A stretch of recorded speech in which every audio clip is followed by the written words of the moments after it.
Hi myself Jagadish. So నాకు చిన్నప్పటి నుంచి యాక్టింగ్ అంటే ఇంట్రెస్ట్ అండి. కానీ ఏ ప్లాట్ఫామ్కి వెళ్ళాలి, ఎవరు మంచి ట్రైనరు, ఇవన్నీ చూసుకునే నా ఇన్వెస్టిగేషన్లో సో 1,00,000 అకాడమీలో ఇలా యాక్టింగ్ క్లాసెస్ చెప్తున్నారు అని చెప్పి నాకు తెలిసింది. సో నేను వైజాగ్ నుంచి ఇక్కడ దాకా వచ్చి ఒక 2 మంత్స్ క్లాసెస్ నేర్చుకున్నాను. సో ఇక్కడ చాలా టెక్నిక్స్ చెప్పారు. మెథడ్ యాక్టింగ్ గురించి, దాన్ని ఎలా ఇంప్రూవ్ చేసుకోవాలి మన దాంట్లో. నెక్స్ట్ ఏంటంటే డైలాగ్ డెలివరీ కూడా ఎలా ఇవ్వాలి. చాలా చాలా చాలా టెక్నిక్స్ ఉన్నాయి. బ్రీతింగ్ టెక్నిక్స్ ఉన్నాయి. ఒక్కొక్క ఎమోషన్కి ఒక్కొక్క బ్రీతింగ్ టెక్నిక్ ఉంటుంది. సో ఇవన్నీ చెప్తూ మనతో ఫిజికల్గా యాక్టివిటీస్ చేయిస్తూ చాలా హెల్ప్ అయ్యారు నాకు. సో ఫస్ట్ నేను నార్మల్గా వచ్చినప్పటి నుంచి ఈయన దగ్గర యాక్టింగ్ నేర్చుకున్న తర్వాత చాలా ఇంప్రూవ్ అయ్యానని చెప్పి నాకు చాలా అనిపించింది.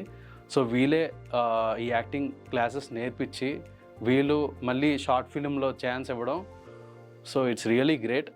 సో ఇంక చెప్పడానికి అంటూ ఏం లేదు. సో వచ్చేసేయండి. మీకు కూడా ఏమైనా ఇంట్రెస్ట్ యాక్టింగ్ అని నిజంగా ఏమైనా ఇంట్రెస్ట్ ఉంది, సో ఇలా నేర్చుకోవాలి అని అనిపిస్తే మటుకు I think this is the best platform 1,00,000 academy. So finally I love 1,00,000 academy.